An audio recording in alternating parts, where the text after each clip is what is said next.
Hey guys, welcome to another episode of This Is How I Do It.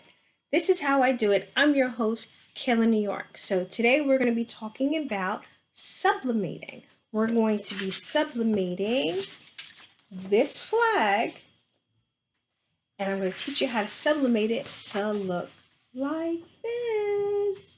You see how vibrant and pretty it is? So that's what we're going to be doing today. So if you'd like to know how to sublimate a flag, stay tuned and I'll teach you how I do it. Be strong.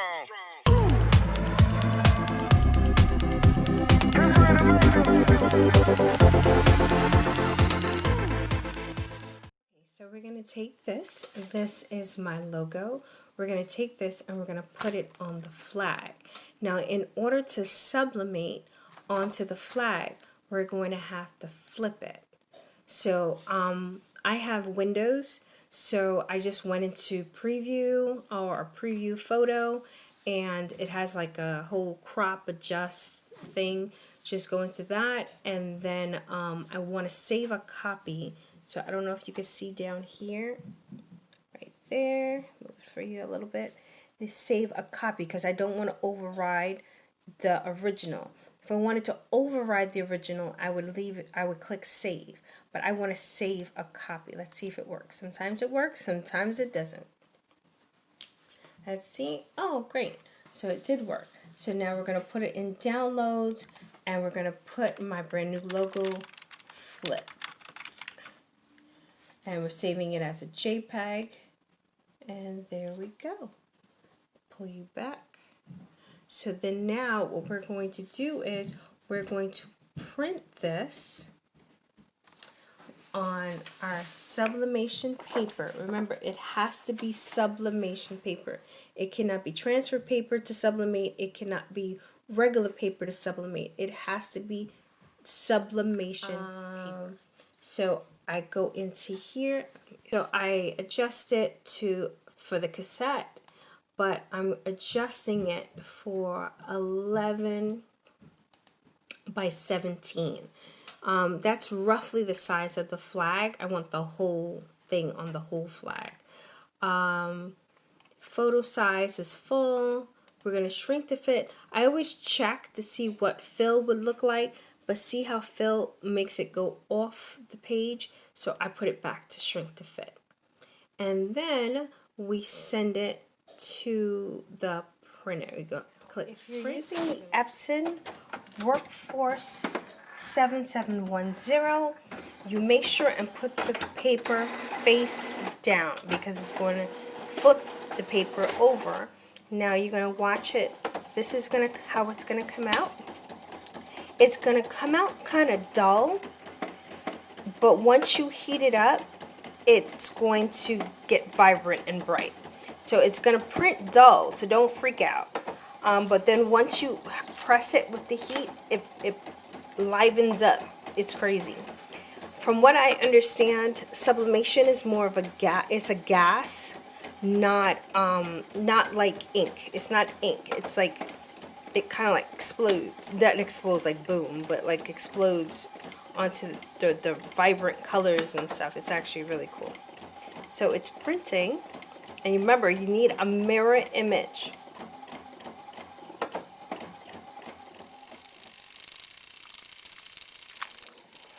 Okay, so this is how it came out. See, remember I told you it's going to be a little dull. It seems a little dull, but watch what happens when we heat it up. I'm going to show you how to put it on to the flag. Before you put anything on the flag, you got to try your best to get all these creases out. So, and even when you're doing vinyl, whether it be anything you're putting on a shirt or fabric, you always have to press it first, because once you press it first, then it's smooth. You got a smooth surface to work with. I always use my Teflon sheet to cover it, because sometimes the top, see how this is a very old heat press, so it's like sometimes there's stuff on it and you don't want to. So I hold it down, 1, 2, 3, 4, 5, and see how it's not, and I press it one more time to try to get that middle crease out. If it doesn't come out, it's not that big a deal. 2, 3, 5, 6, 7. Pull it out, and then that's the best that's gonna happen. So we're gonna put that, and now it's ready to go to the thing. Hold on a second. Okay, so now what we do is we have the flag, right? Make sure it's on the right side because there's the right side and there's the back side. So this is the front side. So we're gonna take our paper, right? We're gonna flip it face down on the side. Like I told you, I'm not really making a flag, so I don't care about the top part. The top part, if you're making a flag, you need to cut it and make it shorter. Probably your design should probably be 11 by 15 instead of 11 by 17, because then it would fit within the parameters of the flag and not end up in the part where the hook goes, where the pole goes. But for me, I want it to be a poster, so I don't care about that. So I put it down completely, covering. It's not an exact fit because it's a lot wider, so I try to get it as centered as I can, like so. Okay, right? Now we take this tape. It's heat tape. It's heat resistant tape. So that's the tape that you use when you heat press it. Don't use regular tape. If you use regular tape, it's going to stick, it's going to have a film, it's not going to go well. Use heat resistant tape. It's yellow. See? It's yellow. So I usually just tape it. I like taping it down because like my heat press is 15 by 15. So this paper is 11 by 17. So I'm going to show you how I press it to keep it even. I did it with the other one. Fingers crossed that it works for this one too. So put it down like that, and sometimes I stick it to the table. So, and then we're gonna take this and then we're gonna press it on the heat press. Okay, so now we're at the heat press. Ta-da! You make sure your heat press for the flag, the way I press it is at 401 degree for 60 seconds. So 401 degrees for 60 seconds. Now, like I was telling you before, my heat press is smaller than the 11 by 17. So I have to kind of do the slide motion. But first things first, when you're doing sublimation, it will leak through everything. So especially cotton. If you do cotton, it's not recommended, but if you do cotton, you have to put something in between it because it goes straight through. Now, like I said, it poofed everywhere. It's poofed in the design, but it still gets into everything else. So what I do, remember, this is how I do it. What I do is I take, since it's 11 by 17, I take regular white paper, white copy paper, regular white copy paper, and I line the bottom. I line the bottom like so that it doesn't leak through to my pad. Then because I learned this trick on purpose by accident, always don't have your paper face down.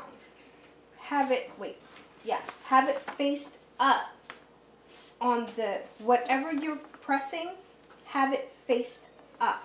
Don't have it face down because it comes out more vibrant, more vibrant, because it comes out vibrant, but it comes out more vibrant when you have it faced up.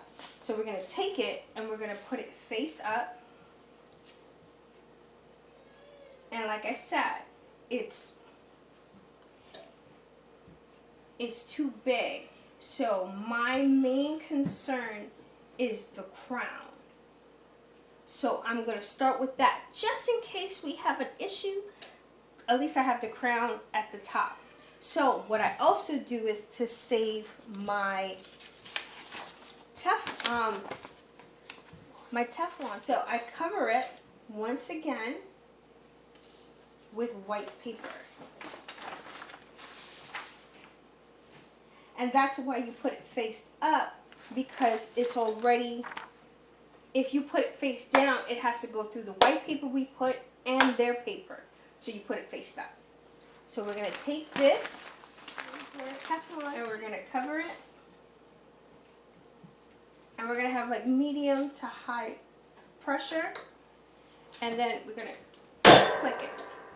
Okay, so it's ready. We slowly open it, up it. Slowly open it.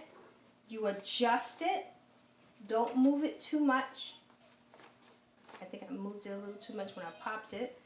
Don't move it too much, and you slide it forward. It is really, really hot. You slide it forward so you can get the bottom. And you go 60 seconds again. Okay, and we're gonna pop it again. That one came out good. And we take off the Teflon sheet. Ooh, it's hot. And then we take off this. See what I was talking about?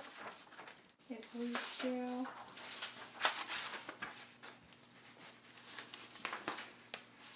And then we have see? Isn't it pretty? Remember I told you about the vibrant colors? It's the vibrant colors. And that is how